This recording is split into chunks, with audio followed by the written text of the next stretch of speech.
हमारे दर्शक हैं बच्चा जी, शायद अवनींद्र नाम है, किसी और टिप्पणी में इन्होंने लिखा है।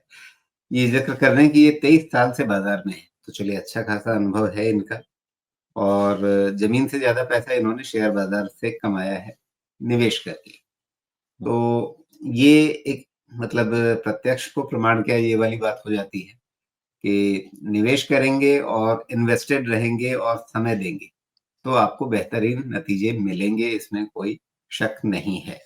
लेकिन एक ज़मीन से ज़्यादा पैसा अगर शेयर बाज़ार में कमाया है, इस टिप्पणी को पढ़ के कोई सोचे कि नहीं अच्छा फिर सारा पैसा शेयर बाज़ार में ही लगा दो, ज़मीन में लगा के क्या करना है?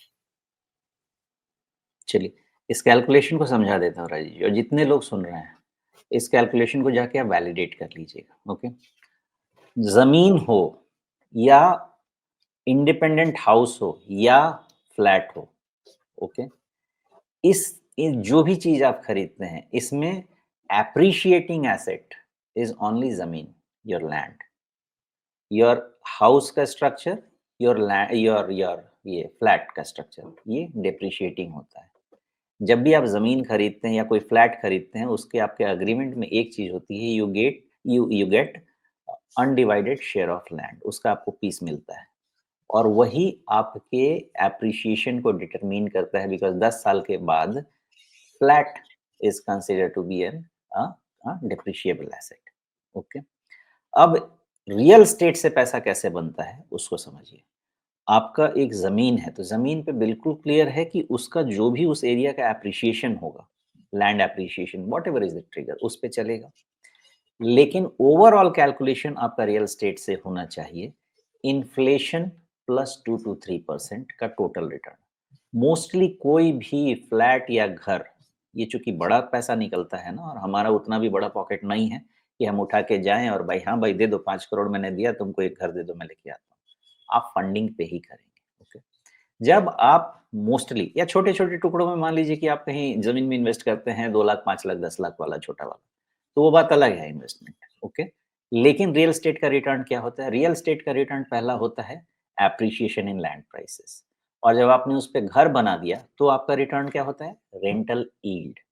ये 2 रिटर्न आपके बनते हैं रियल एस्टेट से। आपका जो नॉर्मल लैंड एप्रिसिएशन रहेगा और ज़मीन हमेशा 20-25 साल के हिसाब से इवैल्यूएट कीजिए because it's a big investment, बड़ा इन्वेस्टमेंट है। 5 साल के हिसाब से नहीं करना चाहिए। आपका जो रेंटल यील्ड है इंडिया में, residential rental yield, depending upon आप कहाँ पे हैं, 2 से 2.5% 3% तक का होगा। यही आपका रेंटल यील्ड होगा। मतलब आपका घर अगर 1 करोड़ का है, आप देखेंगे आपको रेज़िडेंशियल एरिया में आपको 20-25% से 20-25 हज़ार से ज़्यादा का रेंट नहीं मिलेगा। कुछ एक्सेप्शंस को छोड़ दीजिएगा, नहीं तो फिर फालतू का डिस्कशन हो जाएगा। जो कमर्शियल रियल एस्टेट है, उसमें अप टू 4-4.5% डिपेंडिंग अपॉन जहाँ आपका है रियल एस्टेट, उतना आपको रेंटल यील्ड मिल सकता है। तो आप देखेंगे कि कमर्शियल रियल एस्टेट में 1 करोड़ का अगर वैल्यूएशन है, तो उसपे आपको 40 से 50 हज़ार का भी रेंटल यील्ड मिल सकता है। ये आपका रेंटल इनकम हो गया। दूसरा आपका प्राइस एप्रिसिएशन इन लैंड हो गया। इन दी पॉकेट्स और ये शेयर मार्केट में भी होता है, कुछ एक साइकिल होगा कि उस ज़मीन के आस-पास कुछ डेवलपमेंट आएगी और आपको लगेगा कि भाई 2 साल में प्राइस डबल हो गया, कितना बन गया मेरा? भाई साहब थोड़ा 20 साल पीछे जाके देखिए और उसमें क्या उसके लैंड के प्राइसेज़ में डेवलपमेंट बढ़त हुई, वो भी चेक कीजिए।